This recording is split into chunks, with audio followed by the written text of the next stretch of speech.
El cáncer de mama es un crecimiento anormal de los tejidos mamarios. Los tejidos mamarios normalmente se están regenerando, están en continuo mantenimiento. Cuando este mantenimiento falla, se forman tumores. Los factores de riesgo son múltiples y actúan de forma interrelacionada.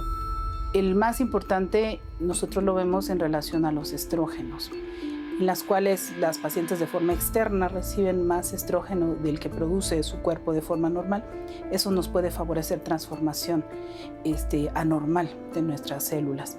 También otros factores como son el sobrepeso, la obesidad, favorece que se produzca más estrógeno y por competencia pues, las células que son ávidas al estrógeno, como son las tumorales cancerosas de la mama, tienden a crecer al tener su alimento.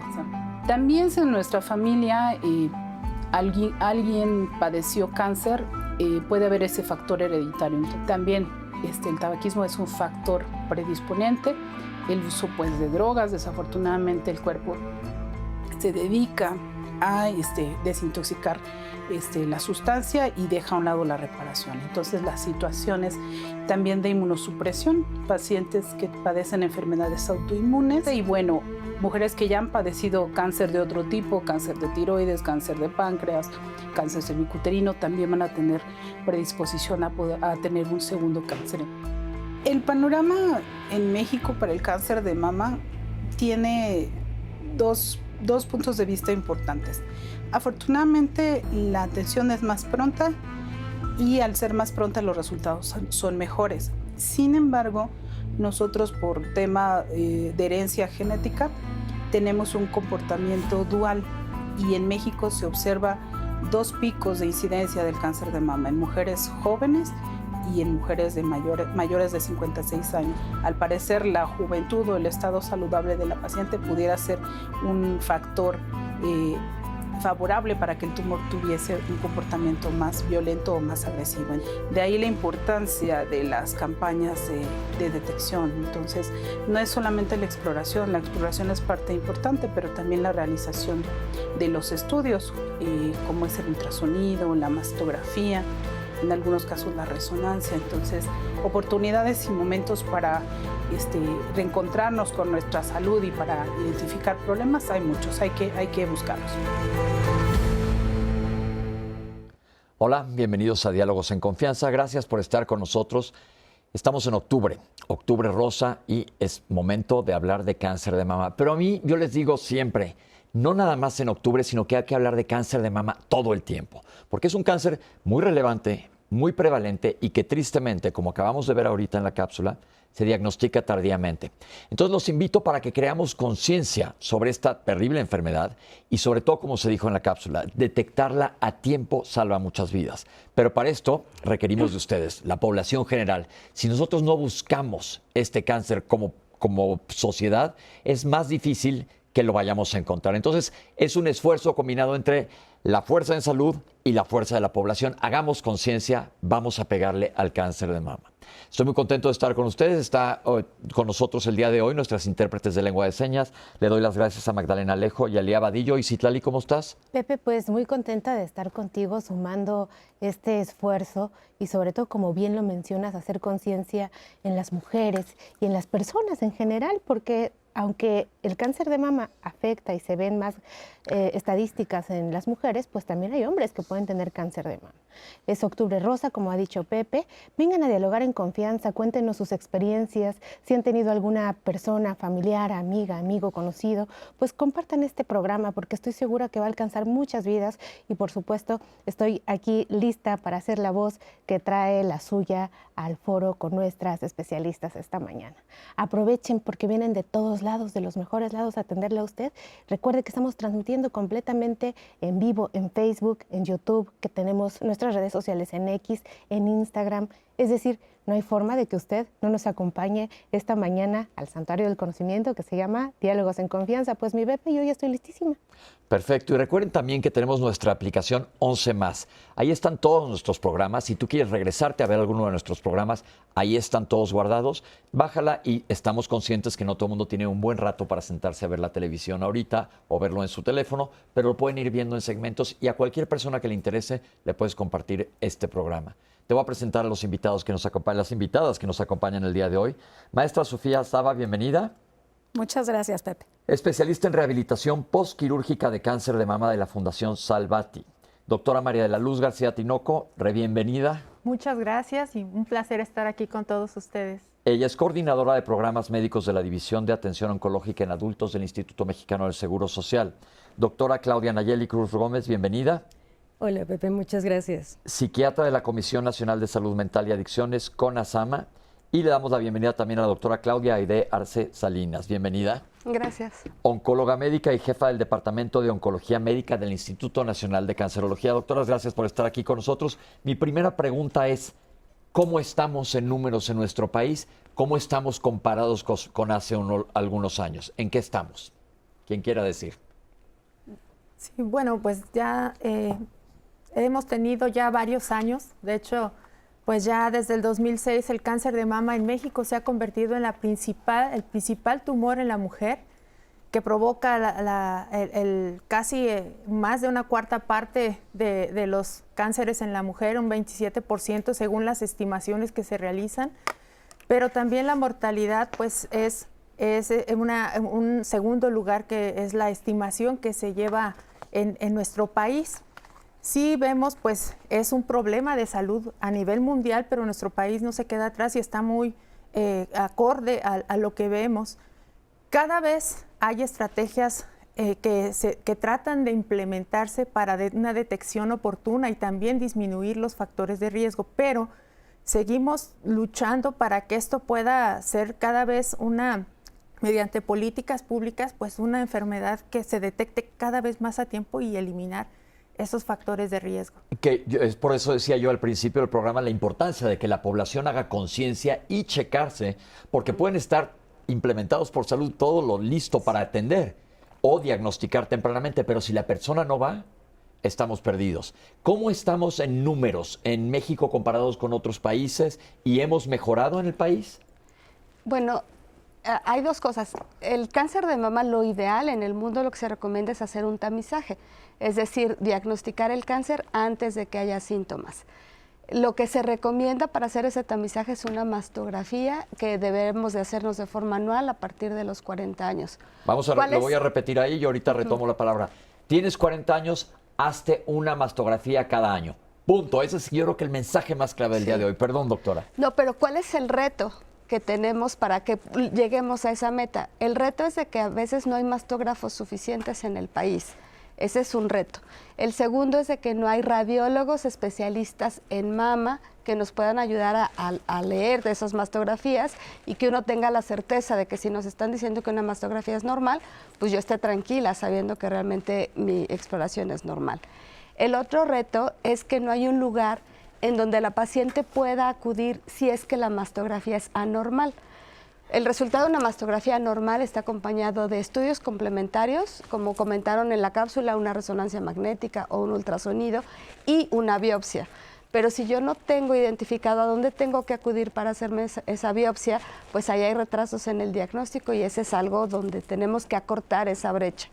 Y finalmente el último reto es que a pesar de que la mastografía está recomendada a partir de los 40 años, hay mujeres que pueden padecer cáncer desde antes de los 40 y en donde las estrategias de detección no son hasta ahorita las mejores.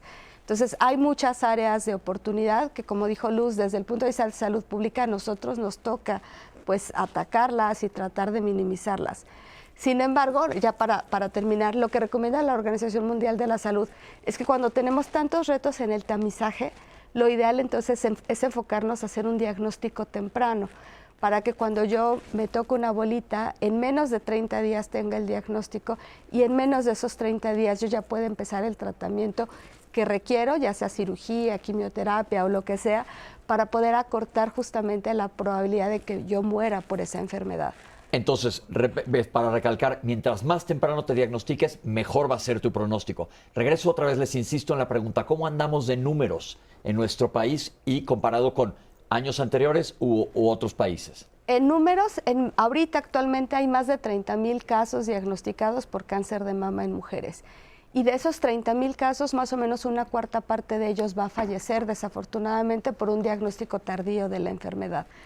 Desafortunadamente no hemos logrado el impacto que nosotros estamos buscando. La incidencia va a la alta, la mortalidad se ha mantenido.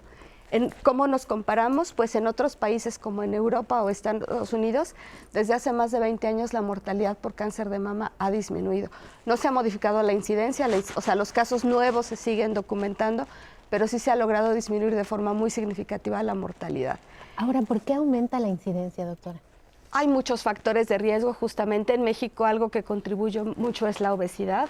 Desafortunadamente las mujeres tendemos a ser obesas desde ya edades muy tempranas y eso va de la mano con la exposición de estrógenos que nos decía la doctora. Entonces empezamos a menstruar a edades más tempranas, no nos estamos embarazando, no estamos lactando como se recomienda, que es un factor de protección para evitar el desarrollo de cáncer de mama. Muy importante. Entonces, tristemente hay más casos y no los estamos diagnosticando a tiempo en nuestro país. Ya vimos que hay áreas de oportunidad desde el lado del sector salud y áreas de oportunidad. Yo tengo una pregunta muy específica en psiquiatría. En la mente del humano es muy interesante. ¿Por qué no nos checamos? Yo siempre le digo a la gente, es mucho más efectivo y mucho más barato, claro que no es tan medible hacer medicina preventiva que hacer medicina terapéutica. Comentábamos un día cuando hablamos de cáncer de colon, es mucho más barato hacer una colonoscopía por incómodo que pueda resultarle al paciente que un cáncer de colon. Igual lo mismo pasa en cáncer de mama. ¿Qué pasa con la gente que dice, no me va a pasar a mí? Sí, para empezar creo que hay una desinformación, ¿no?, sobre el tema. En general, creo que con esto, o sea, con los tamizajes que se hacen actualmente y toda la difusión, es mucho más fácil acceder también a los servicios. Sin embargo, en la parte de salud mental, creo que tiene una historia, o sea, no solo es el momento del tamizaje y qué va a pasar cuando me detectan o cuando me estoy haciendo la exploración, sino más bien qué historia tengo yo de autocuidado, ¿no? O sea, desde mi casa o desde la cuna, cómo me enseñaron a cuidarme, qué tan importante, qué tanto debo priorizar mi salud mental o mi salud en general, ¿no? Esa es una parte. Y otra parte también creo que es el miedo de enfrentarnos a poder tener una enfermedad como el cáncer, ¿no? O sea, que a lo mejor no sabemos bien si tenemos, o sea, determinado tipo de cáncer puede tener diferentes desenlaces a corto, a mediano, a largo plazo, ¿no? Pero el miedo a enfrentarnos a eso creo que tiene mucho que ver también como en poder atendernos o poder acudir a las valoraciones o darle seguimiento, ¿no? Porque a veces empezamos como con mucho ganas del tamizaje y de poder prevenir, pero después me entero que a lo mejor mi amiga o tengo un familiar que tuvo o que falleció o que se detectó y se le está pasando muy mal, y entonces es como el miedo a poder padecer eso. Y bueno, perdón, que es que esto me parece muy relevante porque hay una generación actual en donde, por ejemplo, las abuelas no se dejaban ni siquiera revisar. O sea, no era como de que pues pudiera ir al doctor y mostrar las glándulas mamarias, las mamas, porque era un tema de mucha vergüenza. Después las hijas pues no sabían tampoco que tenían que hacerlo y se va generación tras generación, y eso que parece algo pues poco significativo es lo que está impactando altamente. O sea, vencer este tema de la vergüenza, la pena de poder mostrarnos. Los mitos, ¿verdad? También son muy importantes, perdón. Es muy importante también recalcar, no solamente son los factores de riesgo y los miedos, sino hay muchos mitos alrededor de todo lo que hacemos los profesionales de la salud. Por ejemplo, en rehabilitación se piensa, bueno, me hacen la cirugía, voy a rehabilitación, si es que van, ¿ok? Pero y si no, la rehabilitación más bien es prehabilitación. Debe de iniciar desde que se empiece el tamizaje, desde que hay un antecedente en casa. Entonces ahí empezamos también a hacer un tratamiento más integral, no solamente médico o psiquiátrico, sino también en la rehabilitación. Ahora, cada lunes vemos aquí que todos son tratamientos ahora multidisciplinarios, y eso es muy interesante y muy importante para el beneficio del paciente. Ahora, vamos concretando. Tienes más de 40 años, hazte una mastografía. Se habló de factores de riesgo. Hay modificables, sobrepeso, obesidad y tabaquismo, sobre todo, que esos sí los puede atacar todo mundo. Y alcoholismo. Y alcoholismo, perdón, nos falta. Correcto. Esos son factores de riesgo modificables. ¿Qué quiere decir? Que tú los puedes cambiar. Puedes pelear por bajar de peso. Sabemos que no es fácil. Hemos hecho muchos programas sobre el tema. Lo pueden buscar en la aplicación 11 más. Dejar de fumar o no empezar a fumar nunca. cuidado con el alcohol. Y hay factores de riesgo que no son modificables, como la edad, que vimos que ya es un factor de riesgo. El ser mujer tampoco lo puedes modificar, es un factor de riesgo. O tener una carga genética. Pero todo esto, borremos los factores de riesgo. El chiste, yo creo que el día de hoy aquí en Diálogos, es que hagas conciencia y rompamos los miedos y todo el mundo se vaya a checar. Tenemos un testimonio, vamos a verlo. Mi mamá fue paciente de cáncer de mama y a raíz de eso, pues nosotras como hijas teníamos que estarnos checando anualmente.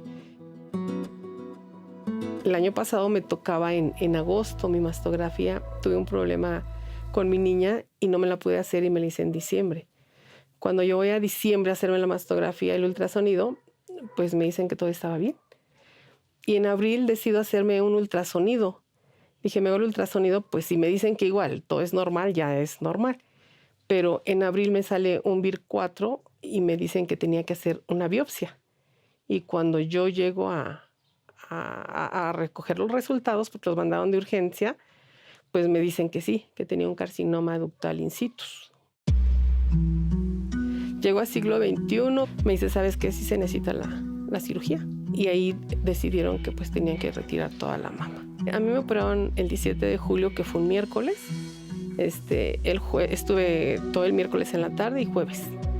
A los 3 días yo ya estoy empezando la rehabilitación de brazo y estoy con todo el proceso de psiquiatría, psicología y psico-oncología. Porque cuando nos dan un diagnóstico, pues se nos viene el mundo encima. Muchas veces decimos, el cáncer, todo lo decimos es, me voy a morir. Me voy a morir y al principio yo no quería aceptar que necesitaba ayuda psicológica. Entonces el doctor me dijo, te vas con estas personas para que te ayuden. El perder una mama duele mucho, pero siempre se lo dije a mis hijos y a mi familia, esto no me va a hacer ni menos ni más mujer. Y gracias a Dios, a mí me quitaron 4 ganglios, pero los ganglios no estaban contaminados, nada más salieron los bordes.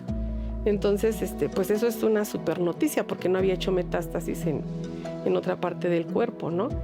Pero me dicen, tienes que recibir un tratamiento. Aún así tienes que recibir un tratamiento. Pero me zonifican porque ya no me pueden dar el tratamiento en siglo XXI y me zonifican a la raza. Y apenas pues empecé hace 21 días con mi primer quimio. Pero digo, ahorita no sé si me pongan la siguiente quimio porque bajaron mucho mis defensas. Aún no sé si me vayan a poner igual radioterapia o no sé, pero pues es un proceso largo, cansado y triste, la verdad. Muchas gracias, Valentina, por tu valiente testimonio y te mandamos un abrazo desde aquí de Diálogos en Confianza. Doctores, retomamos un poquito factores de riesgo. Nada más quiero comentar una cosa, la carga genética, ¿qué tan importante es? Pues en México más o menos 1 de cada 10 casos están o son consecuencia de esta carga genética. Los genes más importantes son 2 que se llaman BRCA1 y BRCA2, pero hay al menos otros 3 genes que están involucrados en este desarrollo. Eso es en general. Hay algunos subtipos de cáncer de mama en donde la prevalencia de estas mutaciones es más alta, como hasta el 30%. Pero para población general ustedes no se agobien con eso. Ustedes nada más váyanse a checar. 1 de cada 10. Ahora, lo importante de saber si yo tengo una mutación genética es que el tamizaje debe de empezar a edades mucho más tempranas. ¿Y cómo saben? Pues ¿Qué le decimos a la gente? Si mi mamá tuvo cáncer de mama, si mi hermana tuvo cáncer de mama. ¿Qué tengo que hacer yo si mi mamá y mi abuela tuvieron cáncer de mama? Acudir al médico. Desde los 20 años ya hay que empezar a hacer revisiones clínicas, autoexploración mamaria. Y más o menos 10 años antes de la edad del primer caso, ya hay que empezar a hacer mastografía. Es decir, si mi mamá tuvo cáncer a los 38, yo desde los 28 tengo que empezarme a checar. Así es. Mucho ojo, aunque sea solo el 1%, es importante. Como vuelvo a reiterar, todos a checarse. Pero si tienes un familiar o más de un familiar con cáncer de mama, acude desde antes. Querías comentar sobre otro factor de riesgo. Así es, aparte del tabaquismo, el alcoholismo y todo esto, es que ahora estamos muy al pendiente de todas las redes sociales, de todos los dispositivos y hay un sedentarismo en general muy importante. Por eso es, de verdad, tómenlo en cuenta. Nos vamos a checar, sí, vamos a ver qué pasa con nuestra familia y también vamos a hacer algo por nosotras mismas. Desde el punto de vista psiquiátrico es muy importante esta parte. Ya hablamos del miedo. El miedo nos paraliza. El miedo es una cosa espantosa y a veces puede que el miedo sea como un escopetazo en reversa, te autolastimes porque estás postergando una situación que aparte cuando te dan el diagnóstico, ¿cómo se debe manejar? ¿Qué le podemos decir a la gente? Sí, con relación a eso, hablando como de los antecedentes familiares, ¿no? Igual si tenemos un familiar, sobre todo de primer grado, que tuvo cáncer o que tiene cáncer de mama, lo ideal es que esa persona que tiene el diagnóstico, en el momento del diagnóstico se le acompañe también psicológica o psiquiátricamente, porque al final del día se empiezan a vivir duelos que pueden ser parciales de inicio por todo lo que representa, sobre todo la salud, la funcionalidad, quizá impacten en lo laboral, en la familia. Ese es un dato muy importante que yo también los invitaría a que no solo el paciente con cáncer o la paciente con cáncer de mama reciba la atención. Sería ideal que el medio en el que vive la paciente o el paciente empezara también con esta atención psicológica o psiquiátrica para comprender la situación, sobre todo cuando, por ejemplo, si es una mamá con hijos chiquitos o papá con una familia o hermanas, ¿no? Porque muchas veces no sabemos cómo afrontarlo y puede mermar incluso el tratamiento del paciente y además que yo pueda buscar ayuda más adelante, ¿no?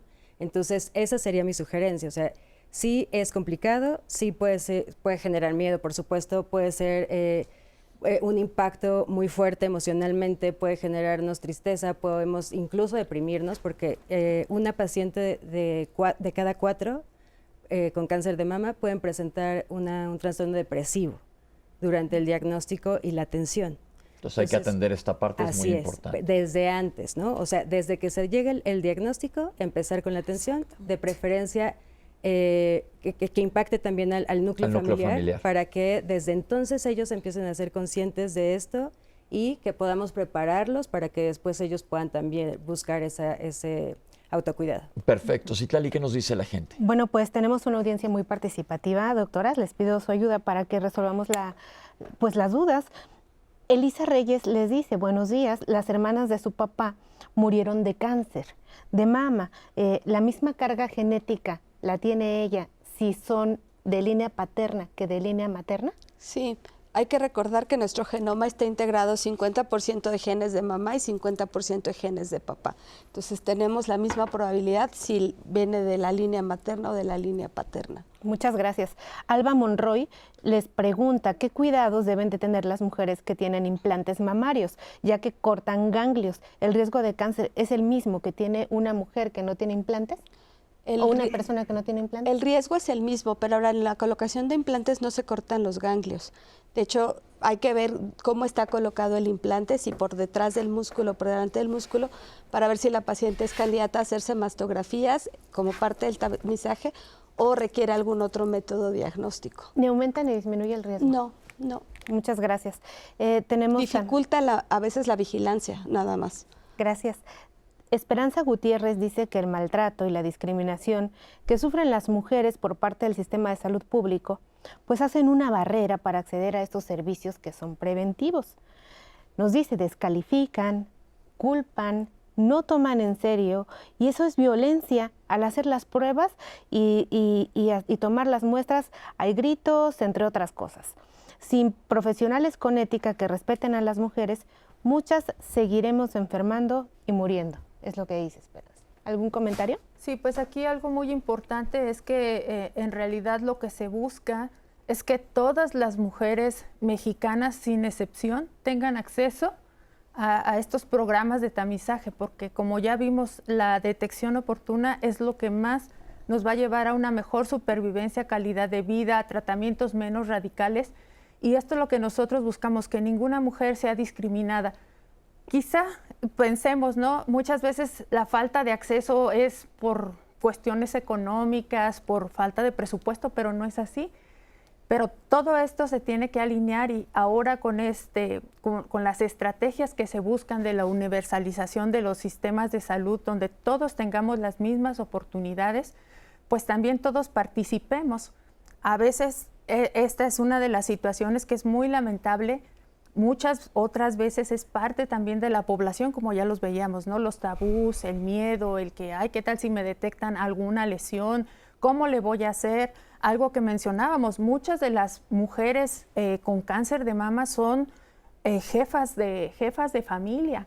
Y entonces todas estas situaciones debemos tomarlas de manera integral, porque una mujer pues enferma con un padecimiento de estos, con depresión, que no tiene, y que aparte sale regañada o sale con alguna situación que no debería de ser, pues esto no es lo que se busca. Lo que se busca es la calidad en la atención, la detección oportuna, que el tamizaje sea lo más homogéneo en toda la población, ¿no? Digo, no tomando en cuenta otras situaciones, ¿no? Las lejanías que existen para acudir a los lugares donde se realizan las mastografías, como mencionaba la doctora Arce, también las situaciones de que muchas veces no se cuenta con el equipamiento. Bueno, pues esto, ante un diagnóstico, se tiene que tratar de resolver toda esta problemática para que tengamos esto. Perfecto, doctora, pues ahí lo tienen. Vamos a hacer un corte y ahorita regresamos con ustedes. Estamos en vivo en Diálogos en Confianza.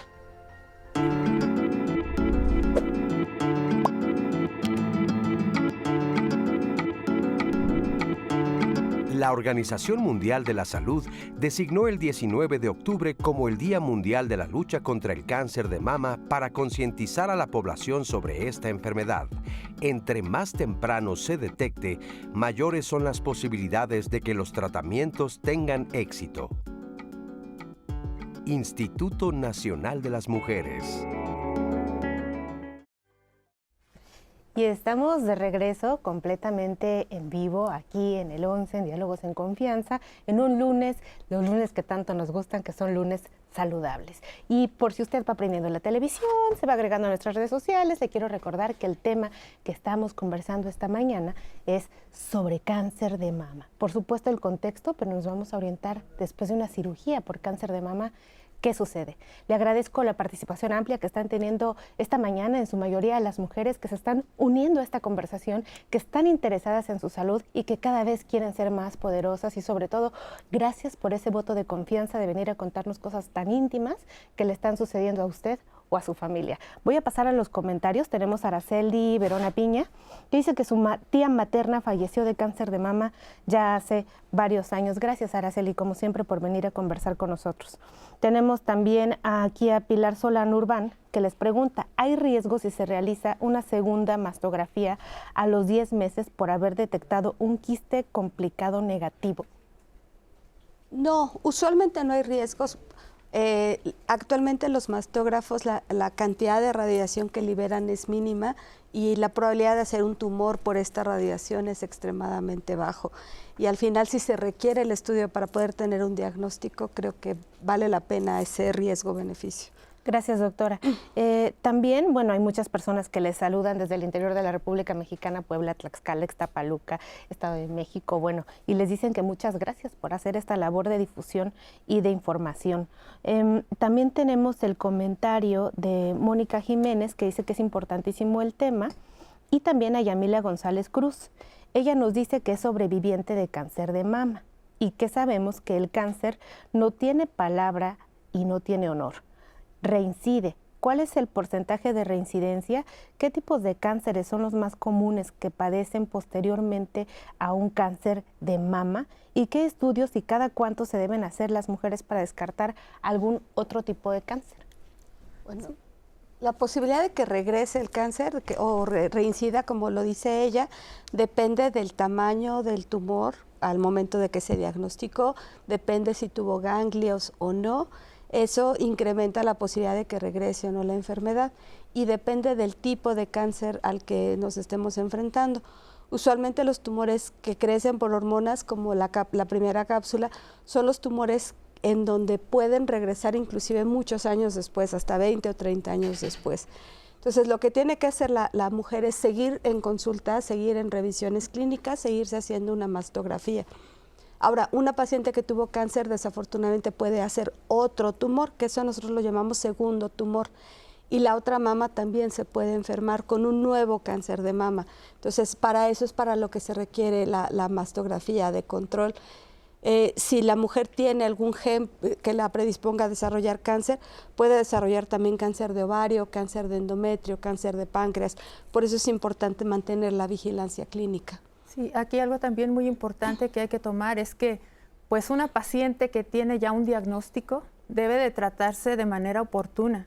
Y esto nos va a limitar también el que ella se trate de una manera oportuna, de una manera correcta, mediante un grupo de especialistas en oncología.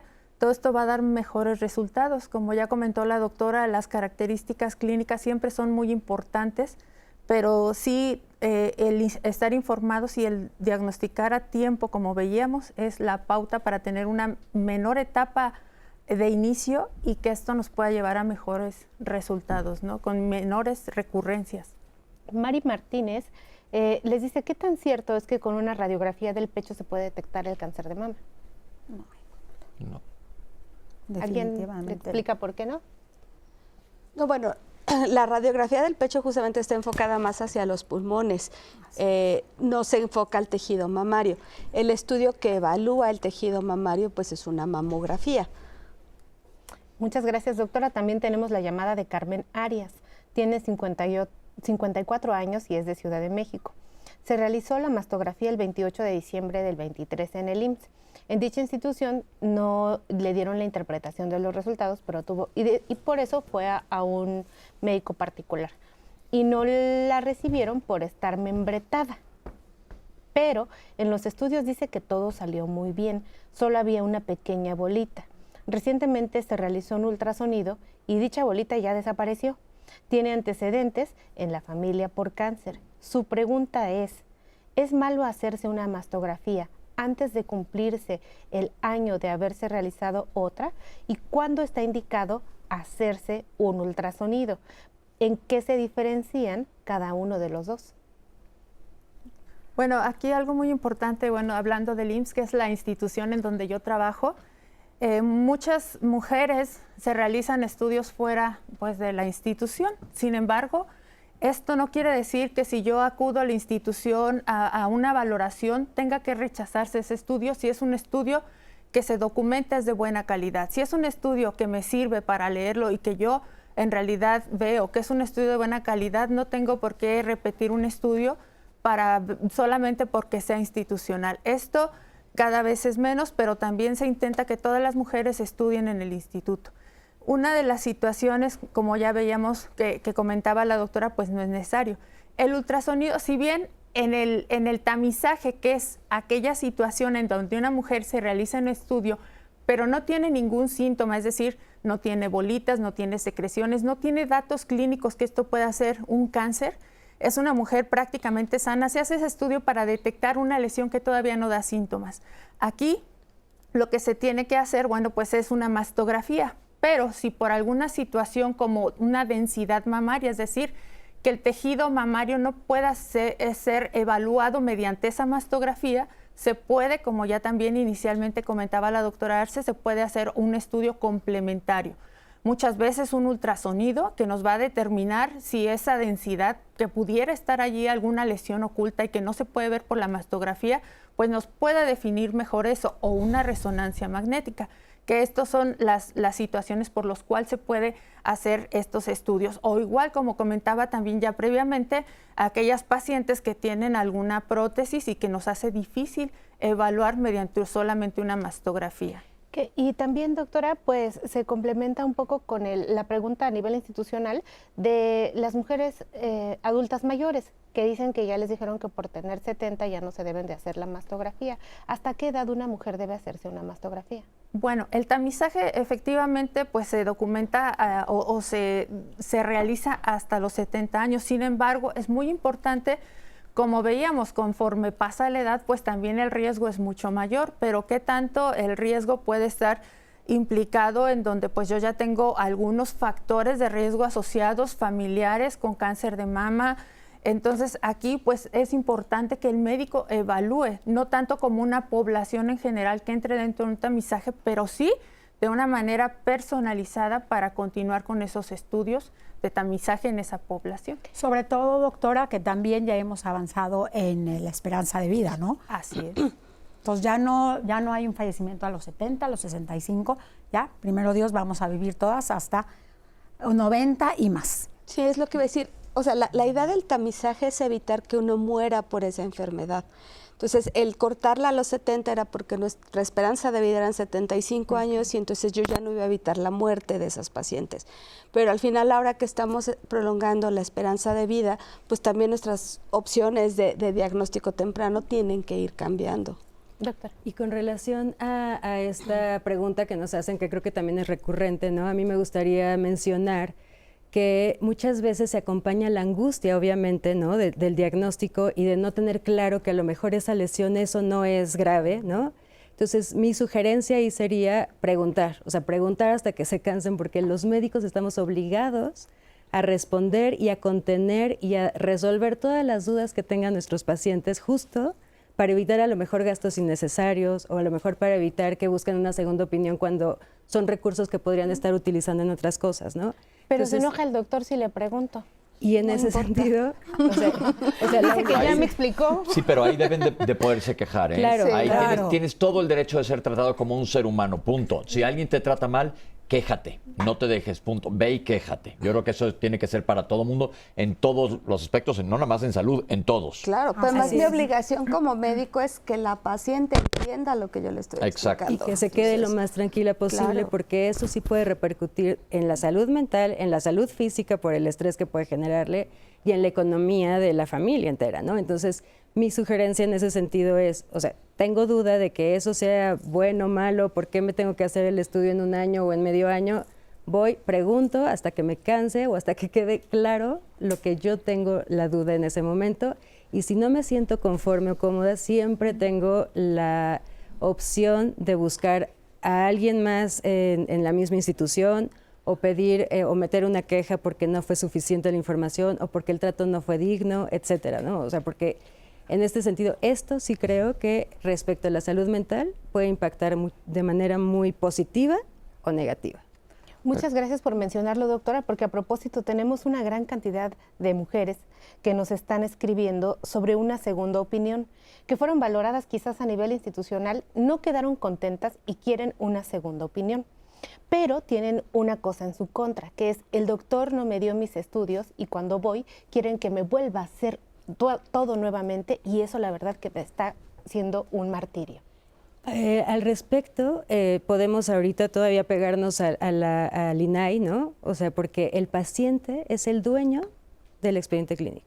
O sea, la institución o el médico particular no somos los dueños del expediente. Ni o sea, el médico institucional tampoco. No, nadie. Por o sea, nosotros... O sea, yo tendría nosotros, que tener mis estudios que me hicieron.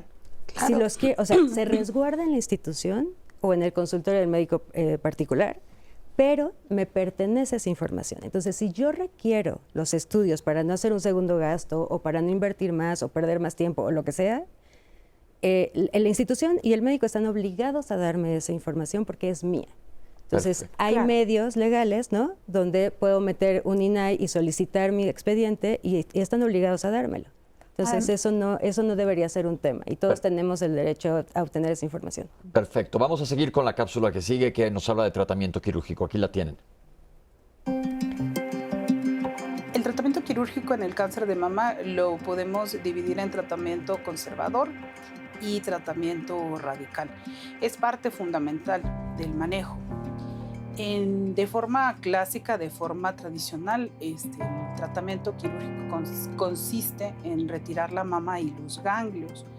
Desde hace mucho tiempo, 200 años, estos tratamientos eran muy profundos, muy extensos. Afortunadamente, con el paso del tiempo se ha visto que no es necesario hacer una acción tan extensa, tan profunda. Hoy en día la tendencia es hacer tratamientos donde retiramos los tumores, se irradian los tejidos que se quedan y se hacen los análisis de los ganglios. El tratamiento conservador se ha visto que se puede ofrecer en pacientes con tumores pequeños, en pacientes que han tenido muy buena respuesta a quimio. Entonces, cada vez las indicaciones para el tratamiento conservador son más amplias y benefician a más pacientes.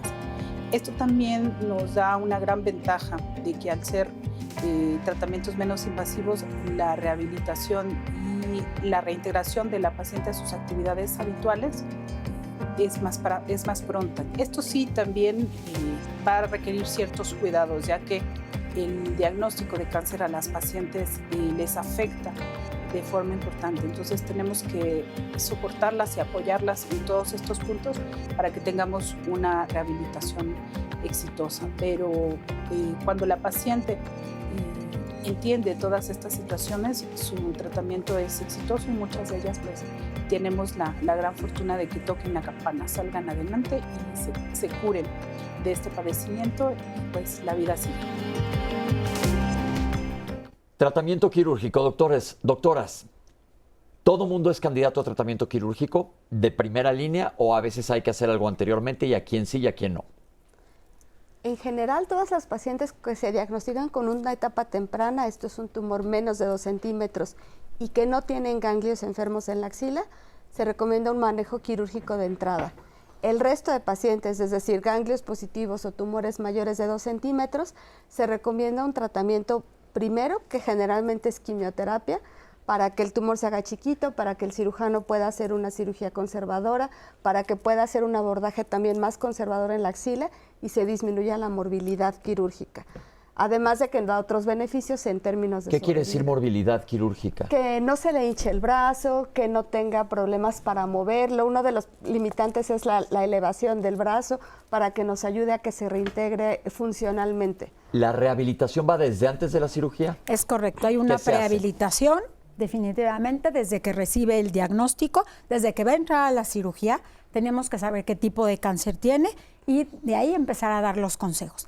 Una vez después de que ya es la cirugía, empezar con los cuidados. Una pregunta, la gente tiene mucho miedo y es muy válido, el miedo de que te vayan a quitar una mama entera. ¿Cuál es la diferencia entre una mastectomía total o radical y una cirugía conservadora? En términos de sobrevida son iguales. En términos, ¿qué quiere decir cada uno para que la gente entienda qué es cada cosa? Porque dice, un paciente le puede decir, es que no entiendo ni qué me hicieron, para que la gente le quede claro qué se les va a hacer.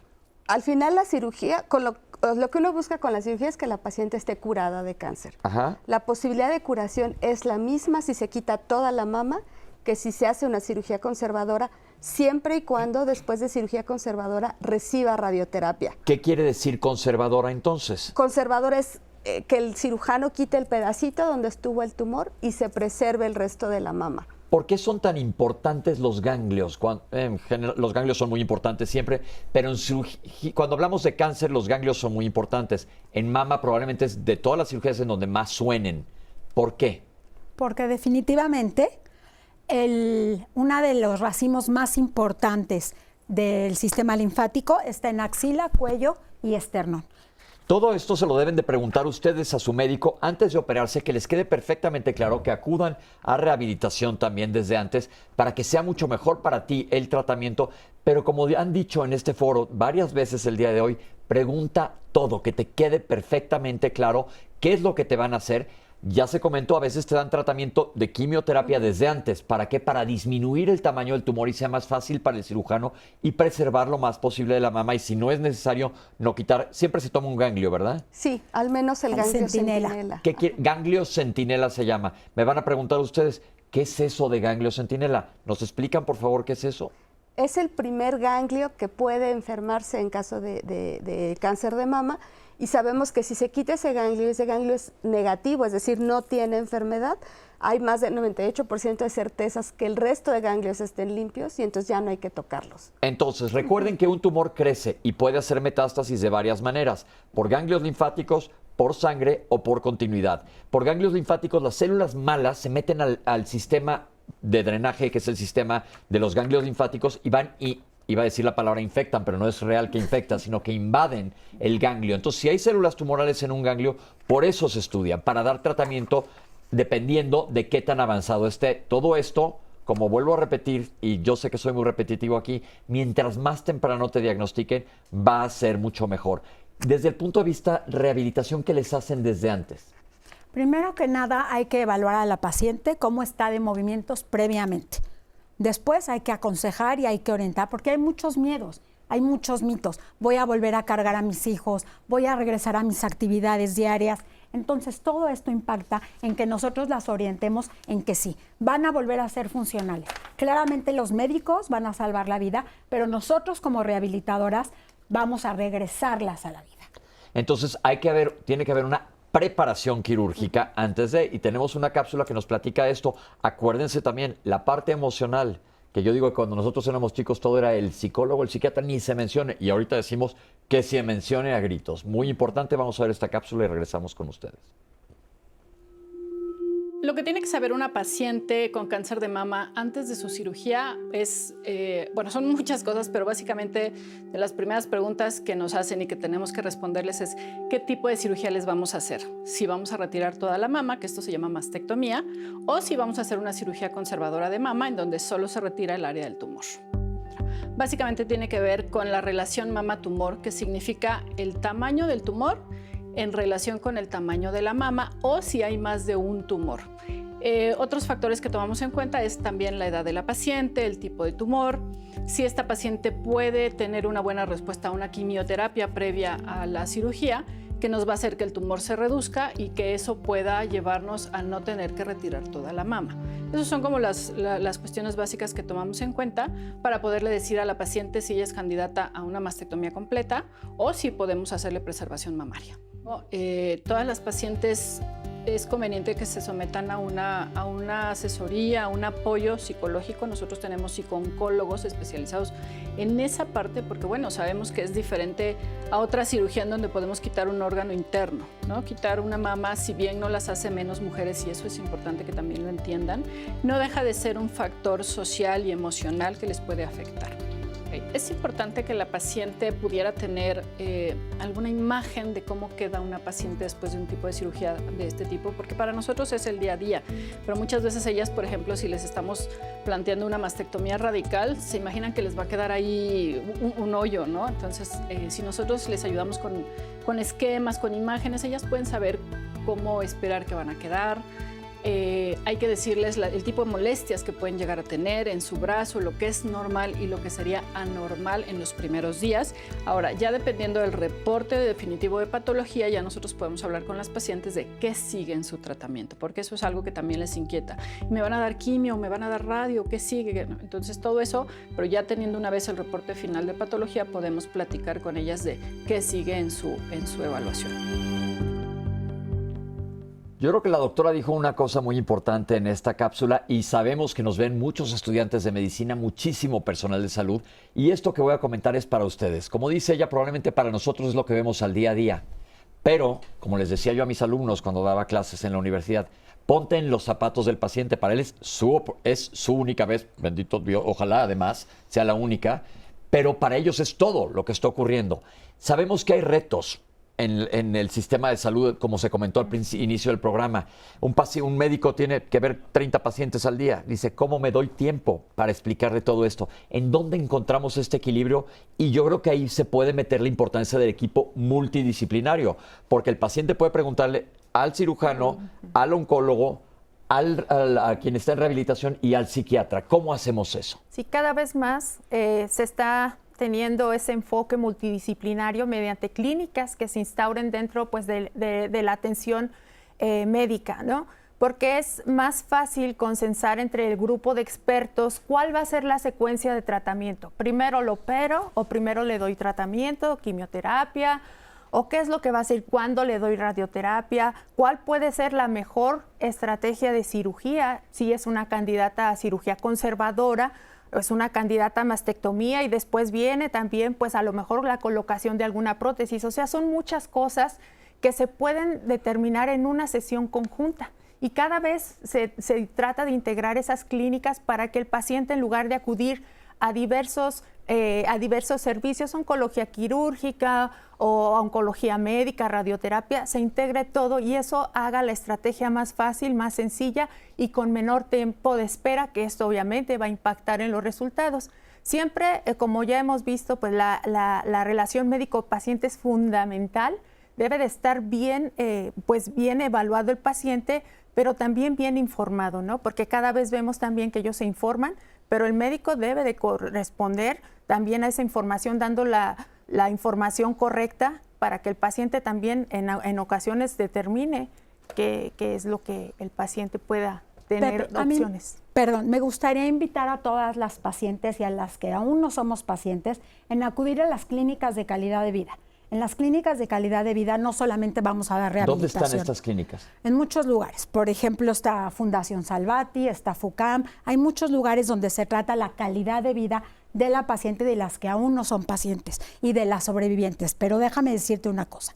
Ahí van a encontrar navegadoras. Estas médicos que se dedican a orientar a las pacientes hacia dónde, qué tipo de cáncer tengo, qué significa, hacia dónde voy, qué significa un tratamiento, una cirugía. Las que vienen de fuera, a dónde me puedo quedar con mi paciente y con mi familiar para no dejarla sola en este proceso. Además de que también les van a ofrecer esta parte de sexualidad clínica, que me siento muy orgullosa de compartirles que ahora también ya se maneja en México, a nivel privado y a nivel público también. No nada más el hecho de me van a hacer mi cirugía o a quedar mutilada, sino cómo me vuelvo a acercar a mi pareja, cómo vuelvo a retomar mi sexualidad. Es decir, un paciente, independientemente de que esté en alguna institución o no, puede acercarse a fundaciones si quiere tener.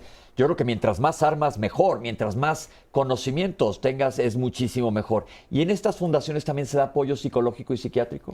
Sí, y justo con relación a lo que estaban mencionando, también me gustaría también, o sea, como platicarles que con gran gusto yo también me he encontrado que ya los seguimientos y los tratamientos oncológicos van de la mano con la valoración psicológica o psiquiátrica, ¿no? Entonces eso a mí me parece muy bien porque incluso se visualizan estas áreas que estás diciendo, ¿no? Como la reproducción, por ejemplo, en pacientes que no han sido mamás y que a lo mejor desean serlo, ¿no? El impacto del tratamiento oncológico puede ser muy importante para que no pueda llevarse a cabo. Entonces, tener opciones para poder conservar eso o manejarlo desde ahí para ver qué va a pasar más adelante con ese deseo que puedan tener. Entonces, antes de irnos a corte, hago un resumen. Todo mundo checarse, lo vuelvo a insistir.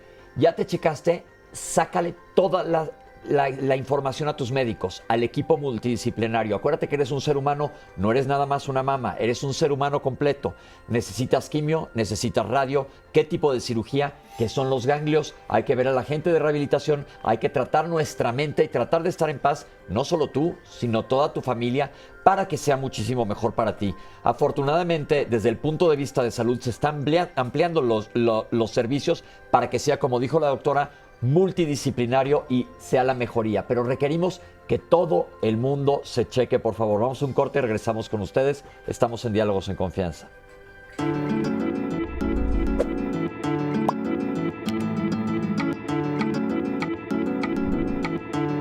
En la autoexploración hay que tocar las mamas habitualmente mientras te bañas o cuando estés acostada, incluyendo la axila. Obsérvalas en un espejo, mueve tus brazos hacia arriba de la cabeza o a los lados del cuerpo. Si notas algo diferente, ve al médico inmediatamente. Secretaría de Salud. Bien, pues de regreso nuevamente aquí en Diálogos en Confianza, esta mañana conversando sobre cáncer de mama y todo lo que está alrededor. Por supuesto, estamos aterrizando también en un aspecto importantísimo que es la rehabilitación después de una cirugía de mama. Y bueno, vamos a traer las llamadas de la audiencia. Tenemos una llamada anónima que dice que tuvo cáncer de mama, le realizaron una mastectomía unilateral y le gustaría saber qué sería más eficiente, si hacerse una resonancia magnética en vez de la mastografía de seguimiento. No, la resonancia no sustituye a la mastografía, la complementa. Entonces, lo ideal es hacer mastografías. Amaya Galicia, de Ciudad de México, nos comparte que su hermana ya tuvo cáncer, tomó quimioterapias, le quitaron un seno y nuevamente está presentando otra vez los síntomas del cáncer. Ella tiene 66 años. Le dice que hay buenos tratamientos intravenosos, pero tiene insuficiencia renal. ¿Qué alternativas puede tener para el cáncer? Aquí es muy importante que ella sea evaluada, obviamente por el oncólogo clínico, el oncólogo médico, que va a determinar qué tipo de cáncer, cuál es el tratamiento a donde debe enfocarse, qué características tiene el tumor, cómo está ella, cuáles son sus características clínicas, con la finalidad, pues, si es un tumor localizado, pero esto es con la finalidad de que ella tenga el mejor tratamiento, que tenga mejor supervivencia, una buena calidad de vida, pero todo esto es muy personalizado. Entonces, el oncólogo que la vea le tiene que informar acerca de su tratamiento y de las opciones que existen. Gracias, doctora. Carmen nos comparte que su hija tiene 14 quistes y nódulos en la tiroides. Ella no se atendió a tiempo esos quistes y solo duró 27 días con el tratamiento porque le ocasionó depresión. Toda esta situación la tiene con el pendiente ya que su hermana tuvo cáncer de mama, así que le gustaría saber si estas enfermedades le pueden provocar que contraiga cáncer de mama. No, usualmente el cáncer de mama no está asociado a algún problema en la tiroides. El problema es de que las dos enfermedades son altamente prevalentes y por eso las podemos encontrar, pero no hay asociación causal. Gracias, Susana Navarro de Zacatecas. Ella tiene 45 años y les pregunta si conviene hacerse un ultrasonido en lugar de la mastografía. Durante la mastografía, ¿se debe de cuidar la zona de la tiroides para que no sufra radiación? O sea, el ultrasonido no sustituye a la mastografía, insisto, la complementa, especialmente a los 45 años, cuando las mamas son densas, como nos comentó la doctora García Tinoco, es importante complementarlo, pero no lo sustituye. Y usualmente la radiación que se hace o que se libera durante la mastografía no afecta a la tiroides. Guadalupe Mora, de 53 años, de Ciudad de México, tiene marcapasos. ¿Se puede hacer la mastografía normal? Sí, nada más hay que ver dónde está localizado el marcapaso para que a la hora de la compresión no se vaya a lastimar o a lesionar el marcapaso. Muchas gracias. Preguntan qué protocolos deben de tener de cuidado las mujeres que no tienen hijos para que no les dé cáncer de mama. Pues el protocolo de cuidado es exactamente el mismo, tratar de mantener un peso sano, tratar de hacer actividad física, no consumir alcohol, idealmente no exponerse a hormonas en exceso como pueden ser anticonceptivos, hormonales. Lo ideal es utilizar métodos de barrera para no tener tanta exposición estrogénica y hacernos una mastografía después de los 40 años. Es justo la siguiente pregunta acerca de las mujeres que utilizan anticonceptivos hormonales, inyectables o con dispositivos. ¿Cuánto tiempo es seguro utilizarlos? Lo ideal es que sean menos de 5 años. Después de 5 años incrementamos el riesgo a desarrollar cáncer de mama. Gracias. ¿Un golpe en la mama me podría hacer desarrollar cáncer de mama? No, los golpes nos ayudan a diagnosticarlo, porque usualmente la mujer pone más atención en la mama, se autoexplora más y a veces es cuando detectan las bolitas, pero el golpe no causa cáncer de mama. ¿La fibrosis es lo mismo que cáncer o la fibrosis se vuelve cáncer? No. La fibrosis es como un proceso cicatrizal que puede a veces estar en la mama. Hay alguna condición benigna que se llama mastopatía fibroquística, en donde puede haber como está más dura, digamos, la mama, pero eso no incrementa el riesgo a desarrollar cáncer. Gracias. Doctora Jessica Granados en YouTube nos dice que su mamá es paciente del Hospital General y todo el proceso que mencionaban, ella iba a ser candidata a cirugía conservadora y la hicieron, pero después le tuvieron que hacer otra, le quitaron toda la mama. ¿Por qué le sucedió esto? Habría que ver el reporte de patología, como dijeron, es lo más importante. A veces sí queda tumor en los bordes, que eso el cirujano no lo ve, pero el patólogo nos dice que hay células en el borde, pues hay que ampliarlo y si la mama es muy pequeña, pues al final termina en la excisión completa de la mama. ¿Los lunares rojos pueden causar o son dato de cáncer de mama? No. Ok. Tenemos otros comentarios. Por ejemplo, Pati López dice, conozco a varias mujeres que les han diagnosticado cáncer después de una mastografía. ¿Por qué? Bueno, la mastografía está hecha para detectar cáncer. O sea, no es que la mastografía lo haya causado, es que la mastografía nos ayudó a diagnosticarlo. Gracias. Maribel Macotela nos dice, buenos días, estoy en remisión y necesito recuperarme. ¿Alguna fundación para apoyarme para encontrar una opción nutricional? Salvati. Claro, esta Fundación Salvati, con muchísimo gusto que manejamos varios tipos de rehabilitación, tanto emocional, nutricional, terapia física, muchas cosas. Bienvenida. Y justo que estamos hablando de rehabilitación, vamos a ver esta cápsula porque es muy importante la rehabilitación después de una cirugía. Vamos a verla. La importancia de la rehabilitación física después del tratamiento de cáncer de mama, específicamente después del proceso quirúrgico, es un pilar fundamental, porque el paciente después de ese proceso quirúrgico llega a perder fuerza, movilidad y la función, ya que existe una secuela que se llama linfedema, que es cuando el brazo aumenta de tamaño, y esta se puede prevenir inmediatamente después de la cirugía. Hacemos ejercicios enfocados en el miembro superior, en este caso en el lado de la cirugía, y empezamos con movimientos suaves, sencillos, que no rebasen ciertos grados de amplitud por la cuestión de la herida. Posterior a esto vamos nosotros modificando los ejercicios para que el paciente recupere el arco de movilidad del brazo. Siempre es importante la rehabilitación precoz para que el paciente pueda recuperar al 100% su movilidad y su fuerza muscular. En mi experiencia, los pacientes llegan a recuperar y a adaptarse increíblemente a sus actividades, sin ninguna restricción. Por supuesto que hay secuelas asociadas por el tratamiento quirúrgico, quimioterapia, radioterapia, como neuropatías, pérdida de la sensibilidad, que es eso. Pero tratamos de que justamente con el ejercicio y la rehabilitación, todas estas secuelas secundarias del tratamiento oncológico se reduzcan. Por eso es bien importante que justamente acudan a nuestra valoración y a que se integren a nuestro programa de rehabilitación física para que todas estas secuelas naturales del tratamiento oncológico no las limite en su actividad cotidiana. Es importante que hablemos también de que puede o no haber complicaciones postquirúrgicas. ¿Cuáles son y cuándo se presentan? Una de las más importantes que puede haber son las cuerdas axilares.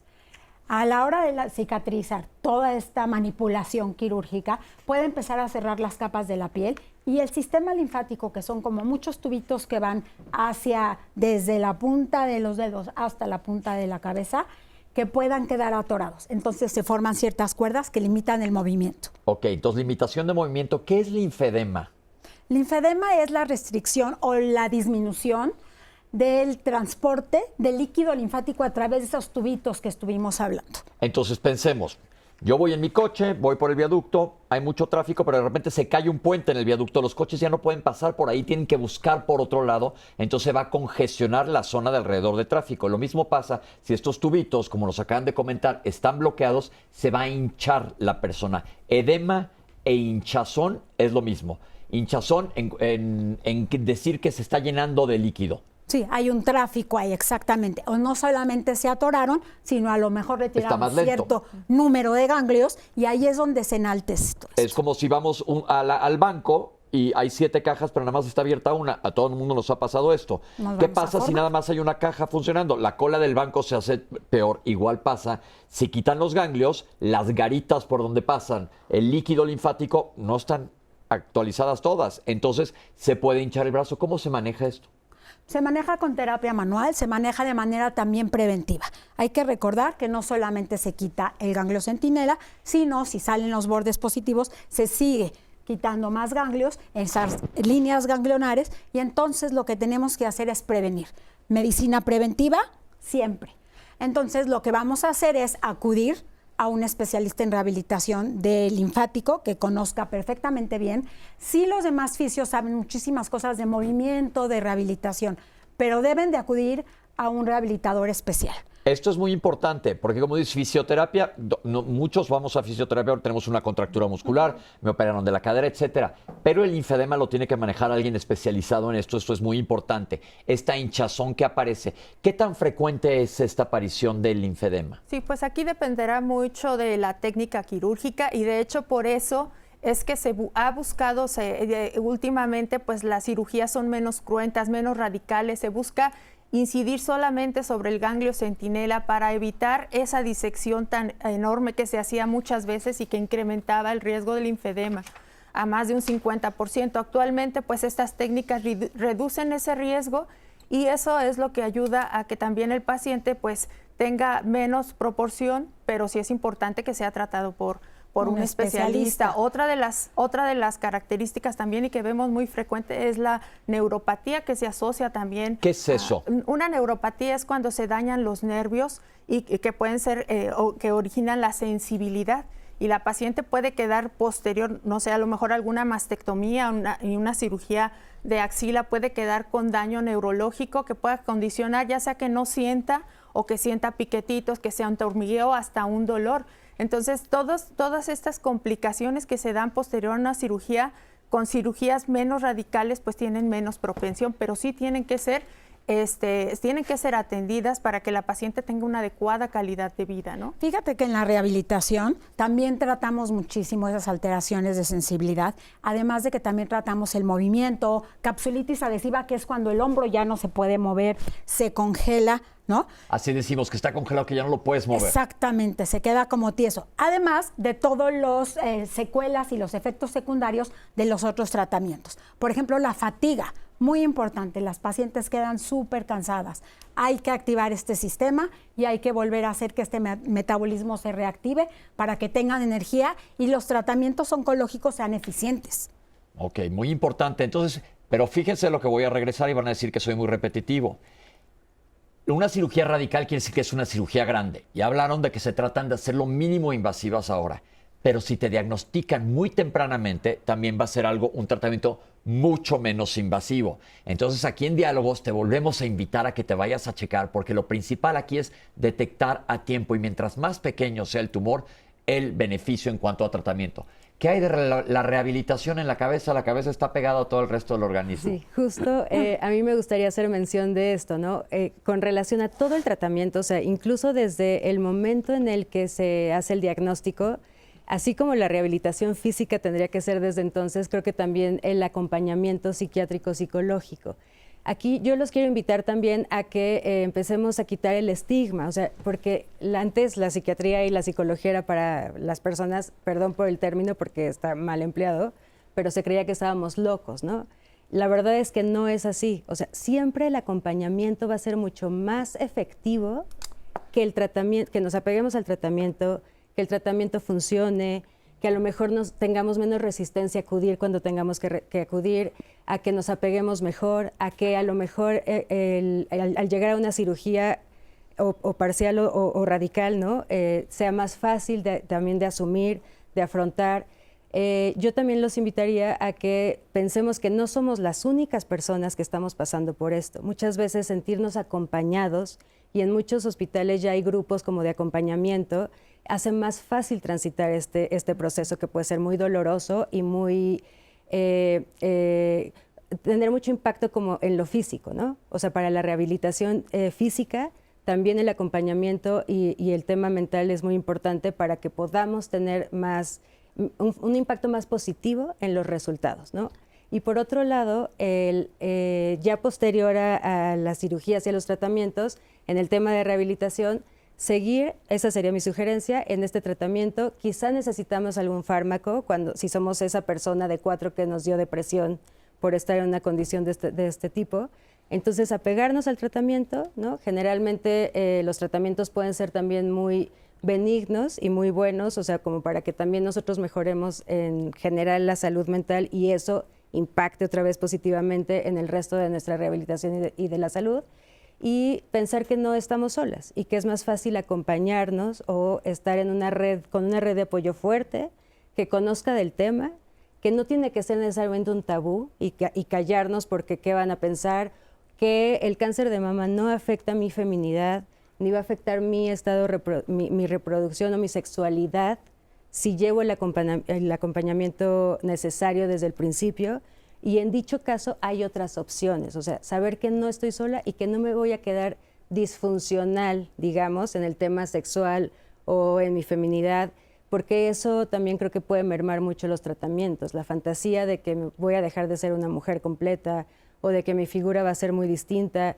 Afortunadamente hoy, y ustedes no me dejarán mentir, hay muchas opciones también para la rehabilitación, ¿no? Ya que estamos más estables, a lo mejor poder tener alguna cirugía de reconstrucción en caso de que yo lo requiera y lo sienta necesario, pero en el ínter, mi feminidad y mi personalidad y mi calidad como persona no se deben ver mermadas. ¿Quién debe conformar Perdón, Citlali. Perdón, no, Pepe, es que justo me parece oportuno traer el comentario de una persona anónima que nos dice que hasta la fecha le pide disculpas a su esposo por haber perdido un seno. y ahora el otro.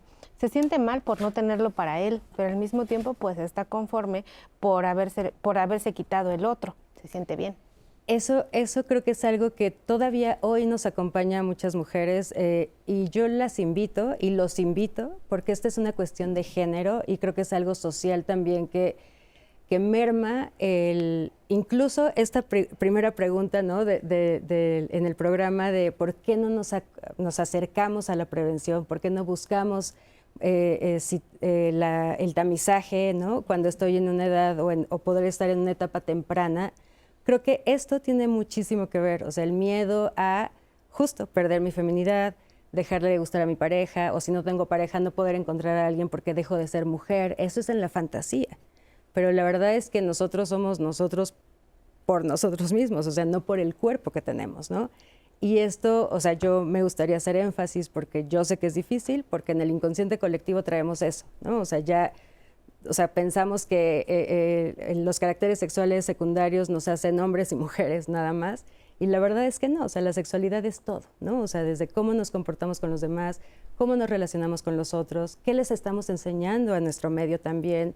Entonces, nuestra valía no está en el físico, y si es para estar mejores y queremos estar bien, también la red de apoyo, que generalmente es la familia o el núcleo familiar, tendríamos que estar preparados para asumir esto y no pensar que perdemos, ¿no? a la persona, la feminidad de la persona o la masculinidad de la persona si fuera otro tipo de cáncer. O sea, el cáncer es una enfermedad y hay que tratarla, ¿no? Para preservar la vida y tener un tratamiento conjunto, integral, para favorecer sobre todo al paciente, su salud mental, por supuesto, física, y la salud familiar, porque al final del día también puede impactar de una manera negativa en el entorno familiar que están y social, ¿no? Entonces también socialmente, perdón que me extienda en esto, o sea, comprender que un paciente con cáncer o que ya está en la etapa de rehabilitación puede regresar a sus actividades laborales, pero tener en cuenta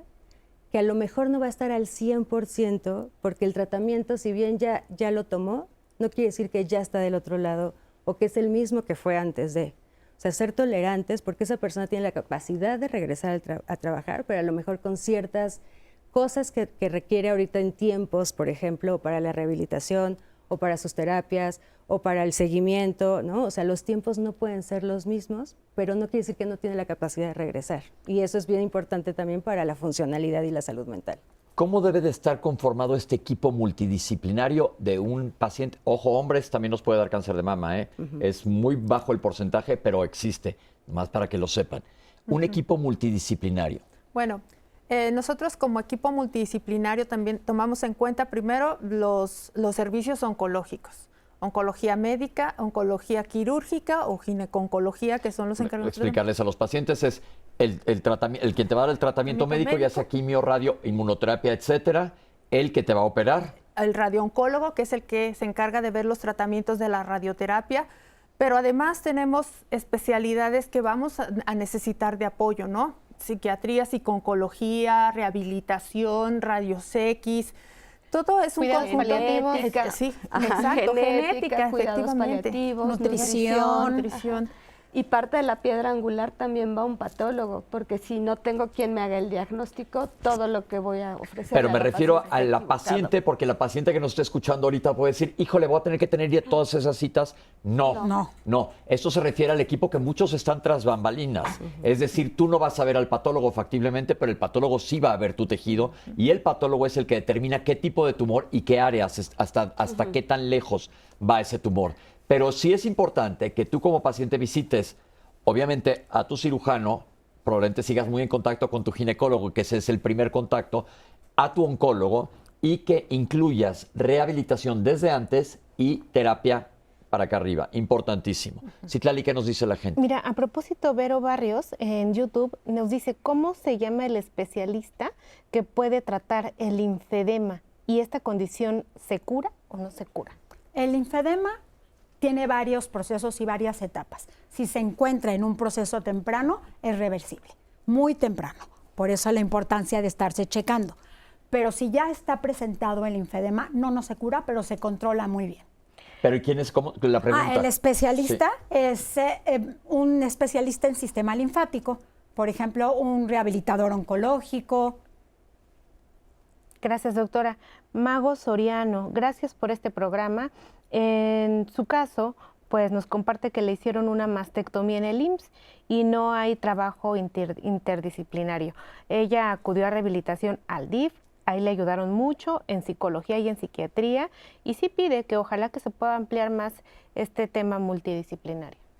Sí, efectivamente en el IMSS se está trabajando para que todo esto, como veíamos, esto es algo que debe trabajarse de manera integral. Estamos haciendo que esto sea pues lo más pronto posible, pero pues esto va por pasos, pero lo que se intenta es integrar todo y que todas las pacientes tengan el mismo acceso, las mismas oportunidades para mejorar pues su calidad de vida en este caso. Algo que me parece muy importante, doctoras, Pepe, es que ella dice, bueno, a mí no me lo dieron, pero yo vi que aquí y que aquí y que aquí se podía. Entonces también esta parte en donde ella busca, en donde sí se puede, gracias a la información, pues es muy valiosa y muchas gracias por compartir eso, porque no estás viendo lo que no se pudo, sino cómo sí se puede, que eso es valiosísimo. O sea que muchísimas gracias. Asistan también a las fundaciones. Y justo eso, para eso es este programa, doctora, para que acá hay esto, tenemos redes sociales, tenemos nuestro blog, en donde les vamos a dejar, usted puede ir acá, si usted viene de tal lugar, puede complementar el tratamiento de diferentes igual en formas. salud mental, ¿no? Están las unidades adscritas a CONASAMA y los hospitales psiquiátricos donde también la atención es abierta. O sea, si ustedes requieren acudir a una valoración porque a lo mejor sienten que está mermado, están abiertas las puertas para todos. Nos queda ya nada para irnos al corte, pero voy a traer el comentario de Jules Mata. Va a cumplir 42 años, tiene a su bebé de 4 meses y ella piensa lactar hasta los 2 años a su bebé. Entonces, en ese tiempo, ¿cuándo es conveniente hacerse una mastografía? Se puede hacer la mastografía, no se puede hacer mastografía mientras esté lactando, se puede hacer un ultrasonido y puede ir a revisiones médicas con su ginecólogo. Hasta que termine de lactar ya puede hacerse el ultrasonido. Ella dice que sí tiene antecedentes de cáncer de mama, ¿no importa? No importa, pero lo que pasa es que la leche va a dar falsos positivos, por eso es que no se puede hacer la imagen mientras esté lactando. Hasta que termine, pero se puede seguir muy bien con un ultrasonido y pues con la revisión clínica. Bueno, pues estamos completamente en vivo, en Diálogos en Confianza. Les invitamos a tomar un cafecito mientras vamos al corte y regresamos al último bloque.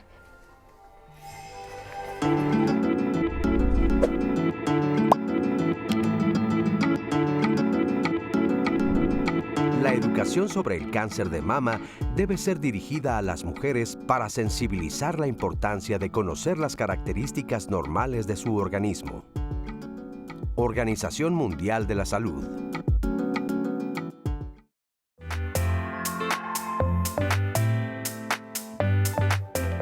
Desde el 2006, el cáncer de mama en México se ha convertido en el principal tumor en la mujer, que provoca casi más de una cuarta parte de los cánceres en la mujer, un 27% según las estimaciones que se realizan.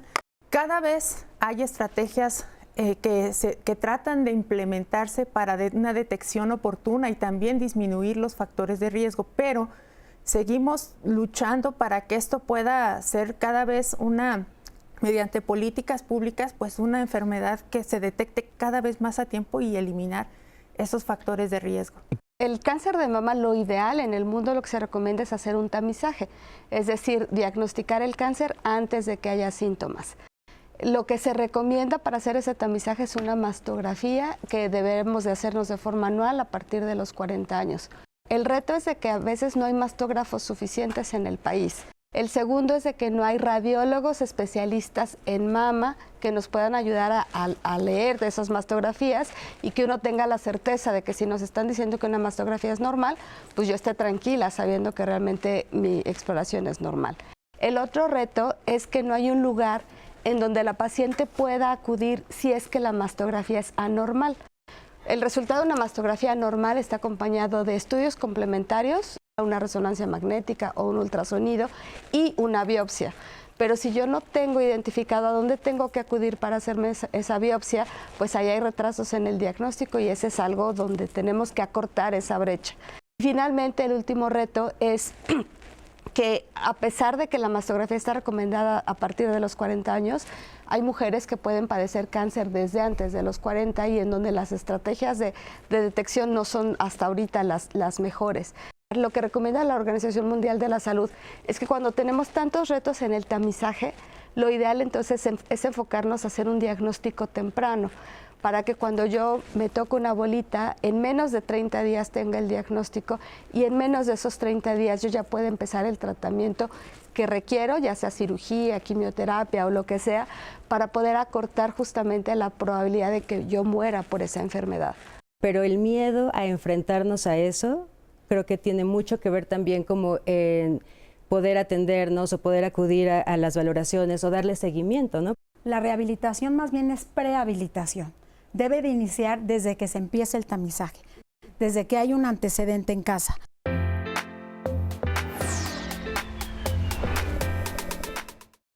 Bueno, pues ya se dieron cuenta con qué gusto vinieron nuestras invitadas esta mañana y que nos han hecho el favor de ampliar nuestro conocimiento y sobre todo de responderle a usted que tantas dudas tiene. Muchísimas gracias por hacer Fuerte Diálogos en Confianza, y a propósito de este tema, le quiero invitar a que el próximo lunes nos acompañe, porque vamos a platicar de cuidados paliativos, algo muy importante que tenemos que tener siempre en mente porque existen y seguramente van a mejorar cada día. Así que les esperamos en los lunes saludables, que ya saben, el programa se pone buenísimo. Si me permiten, sigo compartiendo las dudas de la audiencia. Tenemos aquí a Adriana Etel y le dice que, pues primero nos saluda, buenos días, me detectaron en 2022 pues cáncer de mama, le dieron quimios, en el 2023 le hicieron la mastectomía radical.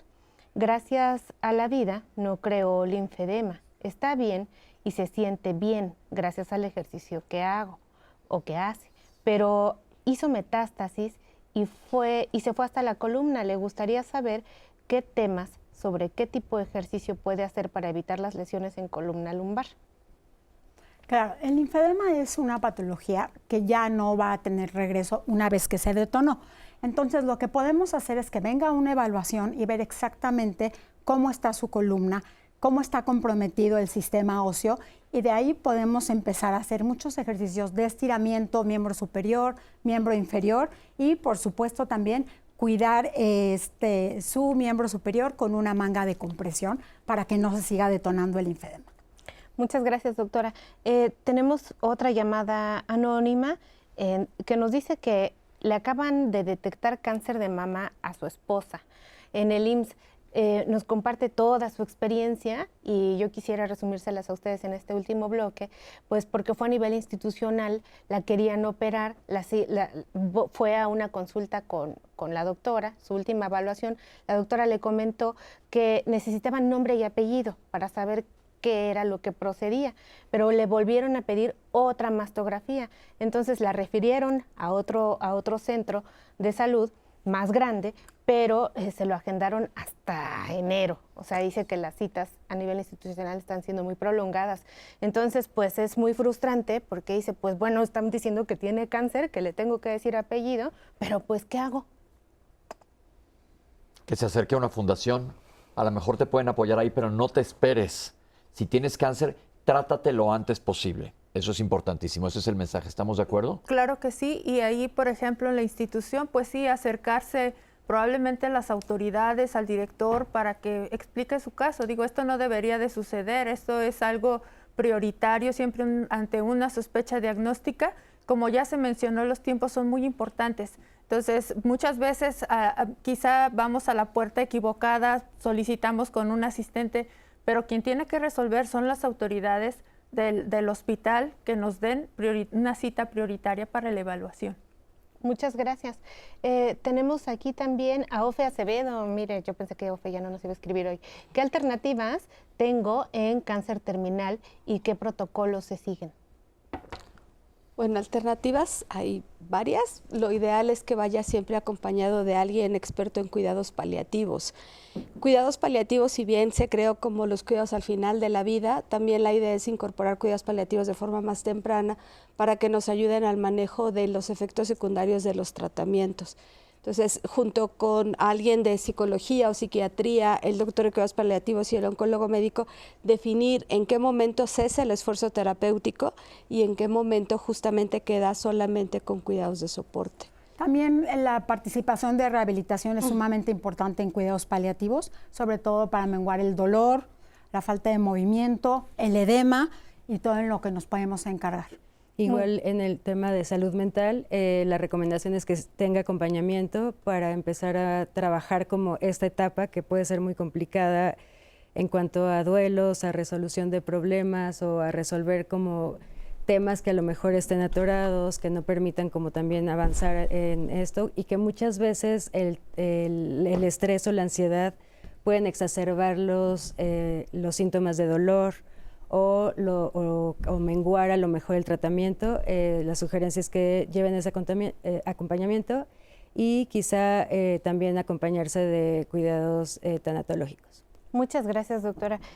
También Jackie González García nos vuelve a preguntar, por favor, digan nuevamente cómo se llama la Fundación para la Terapia Física, por favor. Salvati AC. Ahí con muchísimo gusto los vamos a recibir y atender. Muchas gracias. También nos escribe Socorro Martínez para felicitarles, para felicitar al programa por hacer este programa de conciencia social y pide también que hagamos un programa sobre cáncer de próstata. La agenda de diálogos la hacen ustedes. Muchísimas gracias. Vamos a tomar en cuenta el comentario. Y bueno, pues al momento están siendo las redes, mi querido Pepe. Perfecto. La gente pregunta del linfedema. Sí. Entonces ya vimos que es que se está hinchando el brazo porque no drena. ¿Es reversible o hay diferentes grados? ¿Y qué se hace? Hay varias etapas en las que sí es reversible de inicio, como lo comentamos, pero una vez que se determina ya, lo que hacemos es construir este equipo multidisciplinario y hacer un programa de rehabilitación muy específico, en el que primero vamos a ver la piel, vamos a ver las medidas, vamos a trabajar sobre todo rangos de movimiento, dolor, y también muy importante, de manera preventiva, siempre vamos a poner, si es necesario, una prenda de compresión. ¿Qué quiere decir eso? Una prenda de compresión es, ya sabía que me lo ibas a preguntar, es una manga muy sencilla, de verdad muy cómoda, que tenemos varios tipos de tejido. Uno puede ser el circular, que es preventivo, que aunque hayan retirado 1 o 2 ganglios, de todas maneras con los tratamientos oncológicos se pueden lesionar más ganglios. Entonces, para evitar que se inflame tanto el brazo como la mano, ponemos este tipo de mangas. También puede ser, una vez que ya se detonó, poner este otro tipo de manga, que es un tejido más cerradito, que contiene más, súper cómodo, para evitar que siga progresando. Perdón que te interrumpa, hay muchísimos ejercicios que se llaman miolinfokinéticos, quiere decir que con el movimiento los músculos van a fungir como una bomba natural que va a ayudar a que todo ese tráfico que hablábamos el segmento pasado pueda fluir y se pueda drenar por otros sitios de ganglios que tienen racimos muy importantes. Perfecto. Hablemos de pronósticos. ¿Qué hay en cuanto a pronóstico de cáncer de mama? Evidentemente, y lo hemos recalcado a lo largo del programa, mientras más temprano, el pronóstico es mejor. ¿Qué tan... Es una pregunta difícil, acabo de hacer, a ver si se puede contestar. ¿En qué etapa las estamos cachando a las pacientes con cáncer de mama en el país? ¿Qué tan avanzado está? Desafortunadamente, 7 de cada 10 pacientes son diagnosticadas en etapas que nosotros llamamos localmente avanzados. Eso significa que el tumor está grande o que hay ganglios en la axila. Y si bien en las etapas localmente avanzadas el tratamiento tiene intención curativa, la posibilidad de cura realmente no es tan alta, es entre un 70 y un 80%. Lo ideal sería detectarlas en etapa 1, que son estos tumores menores a 2 centímetros y sin ganglios en la axila, donde la posibilidad de cura es más del 90%, hasta 98%, dependiendo el subtipo. Eso es importantísimo. Menos de 2 centímetros, pero dirías, no voy a tener síntomas. Evidentemente no, pero por eso se hacen los estudios, para detectar el tumor desde antes de que tú te des ni cuenta de que existe. Que vayas a un chequeo y te digan, hay este problema. Ese es el objetivo. Y como dice la doctora, si se diagnosticaran todas las pacientes en esta etapa, la mortalidad sería diferentísima. Completamente diferente. Pero ahora hay que tener en cuenta que cáncer de mama no es sinónimo de muerte. O sea, al final todo lo que hacemos tiene intención curativa. El problema es que a veces el tratamiento tiene que ser como más intensivo porque requiere quimios, radio, cirugía, en comparación con una etapa chiquita en donde a lo mejor con una pastilla y la cirugía la paciente iba a estar curada. Muy diferente, por eso vuelvo a insistir en checarse lo más tempranamente posible. Otra pregunta, hablamos del linfedema que se hincha, pero la piel del brazo, ¿qué pasa? O la piel de donde se recibió radioterapia, ¿cómo cuidar? Porque esto es una parte importante, es muy importante para el paciente que sepa hacia dónde va. Claro. Porque la radioterapia a veces quema piel, etcétera. Y como dijo la primera cápsula, la doctora, que el paciente sepa a qué se va a ir enfrentando, porque que no te agarre de sorpresa. Claro, la piel es un elemento importantísimo, es otro sistema que tenemos que cuidar, así como el corazón, así como los riñones, debemos de mantenerlo hidratado.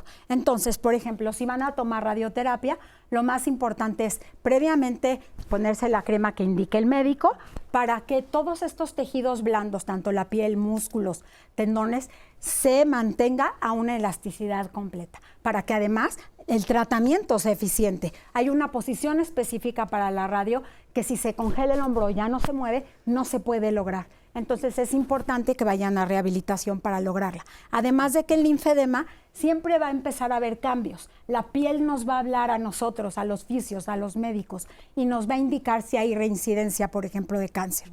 Entonces empieza a haber un poco de enrojecimiento, se empieza a edematizar, empieza a verse brillosa. ¿Qué quiere decir edematizar? Que se empieza a hinchar, Okay. Se empieza a congestionar este tráfico porque no hay los canales suficientes.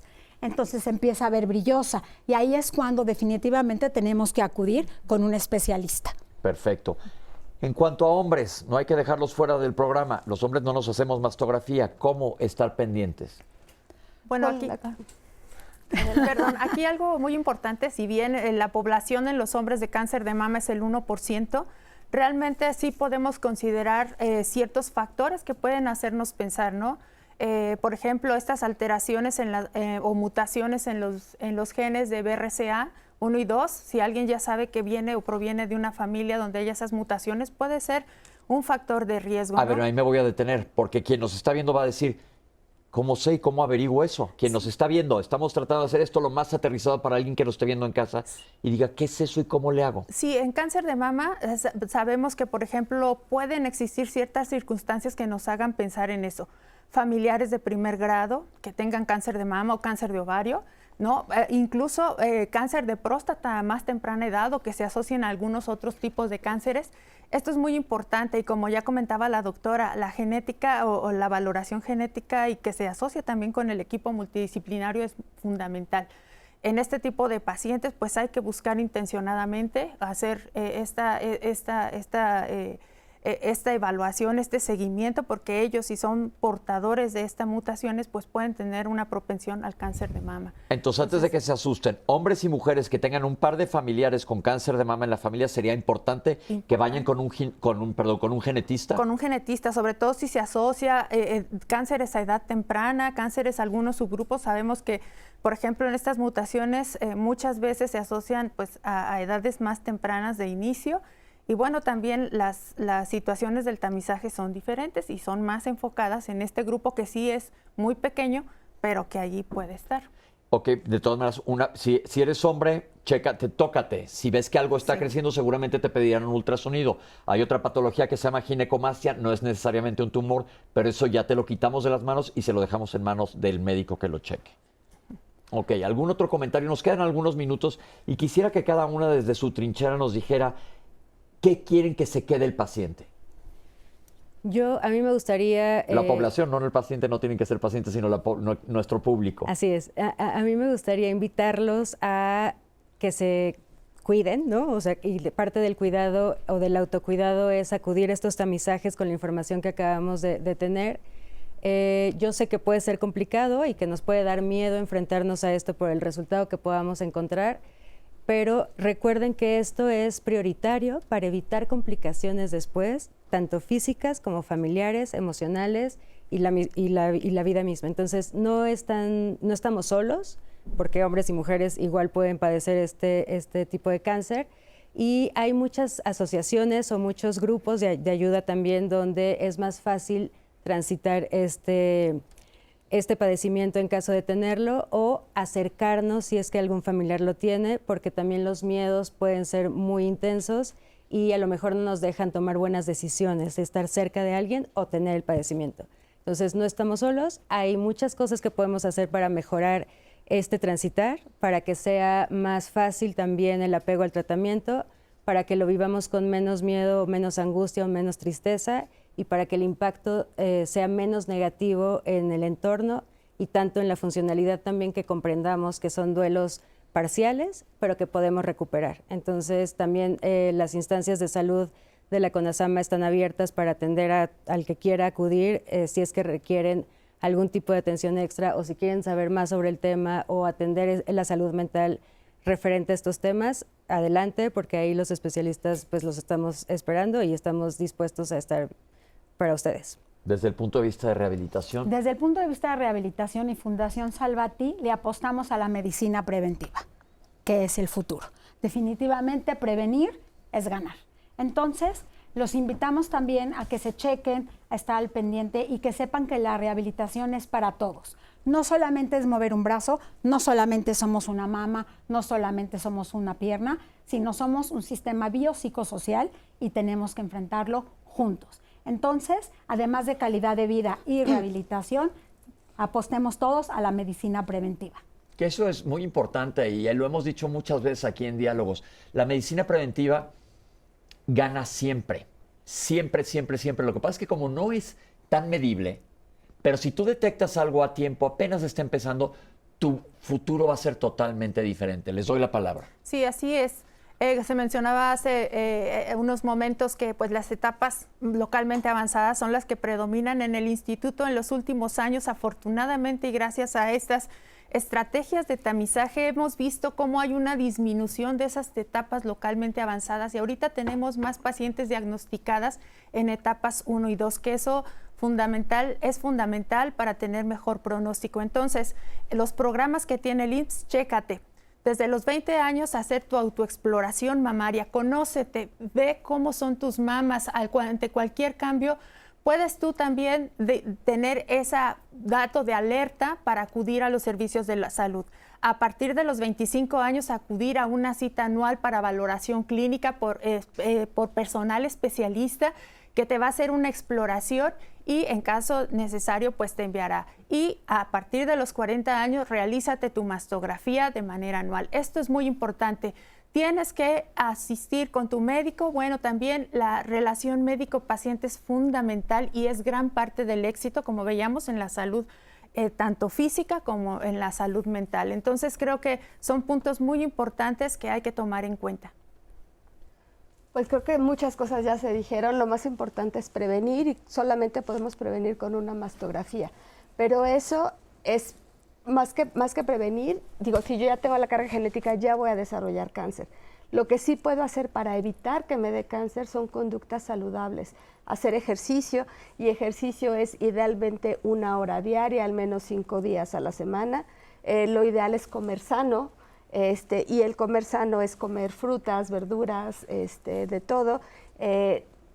Lactar, si podemos, si decidimos tener hijos. La lactancia, no lo dijimos, la lactancia es un factor de protección. De protección. Muy importante y aparte es una maravilla para el bebé. Indudablemente. Y para la mamá. Y un vínculo fundamental, ¿no? Entonces, esas son las estrategias. Y estrategias saludables: no consumir tabaco, no consumir alcohol. Y no están en sobrepeso y obesidad. Aquí también la medicina preventiva en el tema del peso es importantísimo. Acuérdense que lo aprendemos, nuestros hábitos en casa desde chiquitos. Tus hijos te van a imitar y es mucho más difícil revertir el peso, porque es una enfermedad con muchas aristas, el sobrepeso y la obesidad. No nada más es dejar de comer y ya. Hay muchas cosas que hay que tratar de manera multidisciplinaria, pero volvemos a prevenir. No dejes que tengas 2 kilos de más, otros 2, no. Reviértelos esos 2 lo antes posible, o lo ideal es tratar de estar en nuestro peso ideal. Creo que ha sido un tema muy interesante el día de hoy, y también yo me refiero mucho a nuestra audiencia médica, médicos generales, médicos quien sea, estudiantes de medicina. Acuérdense de la historia clínica completa, no estamos viendo números, estamos viendo seres humanos y esto es importantísimo que lo tengamos en mente. Yo en mis historias clínicas de todos los días siempre tengo un apartado que es antecedentes ginecobstétricos en todos y me dicen los pacientes, ¿qué tiene que ver eso con gastroenterología? Le dije que es un mismo ser humano y a todas les pregunto, Papa Nicolau y mastografía, y muchísimas me contestan, ay no doctor, no lo he hecho, no me dio flojera este año. No, por favor, no, nada más recordar a nosotros, no regañar, sino decirle, les recuerdo, es importante, es importante, es importante. Y a ti, te invitamos a que te cheques, ¿verdad, Citlali? Así es, Pepe. Pues a mí me gustaría, si me permites, decirle a las mujeres que ya tuvieron cáncer de mama, que tuvieron una mastectomía, que recordemos que nuestro cuerpo no nos define, que somos mucho más que la corporalidad, que somos esencia, que somos mujeres y que somos fuertes y que empoderadas vamos a ser más saludables. Importantísimo mensaje. Entonces, para terminar, quiero agradecer a nuestras invitadas. Gracias por haber estado el día de hoy aquí con nosotros. Creo que se ha dado información muy valiosa y recuérdense que no es el final del camino, existe después del cáncer de mama, pero vamos a tratar de hacer los cánceres más fáciles. Dijimos medicina preventiva, como dijo la doctora, totalmente no se previene, pero se detecta en etapas muy tempranas. Gracias también a nuestras intérpretes de lengua de señas, que ellas son claves para el programa porque llegan a lugares en donde ni mi voz ni la de Citlali puede llegar. Y la salud debe ser para todos. Esto fue Diálogos en Confianza. Les agradezco muchísimo que nos hayan acompañado. Gracias. Esperemos les haya quedado claro y nos vemos la próxima semana. Gracias. Gracias.